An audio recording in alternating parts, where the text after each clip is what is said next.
ចាស់ជំរាបសួរការចូលរួមជ្រៀងលេងជាមួយវងម៉ាលីនអរគុណច្រើនអរគុណដែលក្រុមវងម៉ាលីនបានទុកឱកាសឲ្យជួយឆ្លើយឆ្លងបាទតុកាវៃណរីក្នុងសូនីថាម៉ាលីនក្តាំងដូចជាមិនត្រូវទេសំភ័សផ្លែផ្លិនក្រៅ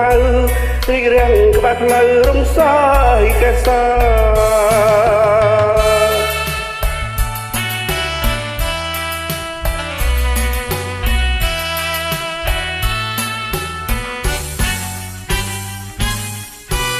មើលទៅចង្កេងរៀងរាវសែនស្ដួយដនក្តំទូចរៀបដូចបន្លាចេញចាមូលខ្វង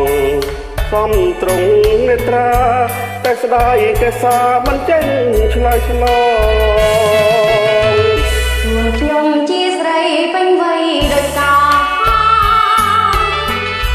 មកប្រាថ្នាស្នេហ៍បំពេញច្បាស់ខ្លាចណាស់ក្តីស្នេហ៍ត្រាំតែចាប់ចាំស្នេហ៍រំលងច្បាស់នឹងការអត់ប្រថាកុំអើឆាប់ខាងពេកប្រលឹងបង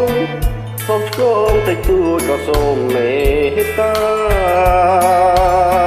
ណែប្រងកុំហូចកុំចេញតាថាបងមិនឧស្សាហ៍បោកជីវ៉ាទេជាតិនាងបងប្រាថ្នាតែកល្យានទោះបីខ្សែប្រានក៏បងមិនស្ដាយកុំសងខំថ្មីមកប្រងចំឆៃស្នេហ៍បងតែជាពុំម៉ាយហើយណា